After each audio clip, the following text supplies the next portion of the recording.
Il y a évidemment le problème des violences racistes policières. J'utilise les trois mots. Pourquoi ? Parce que on ne peut pas dire que c'est trois cas isolés et qu'il n'y a pas grand-chose d'autre par ailleurs, sinon de temps en temps, comme dit Monsieur Darmanin, des gens qui déconnent. On ne peut pas dire ça. Mais on ne peut pas dire non plus la police est raciste et violente. Tous les policiers ne sont pas racistes et violents. Le problème, il faut le poser un tout petit peu autrement.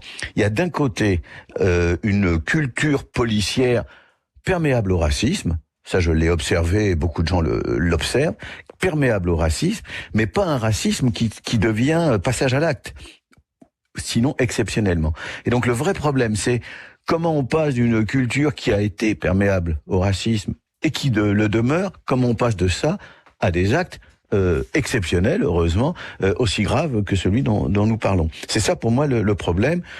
Dans un contexte, tout le monde le sent bien, qui est un contexte d'immense crise.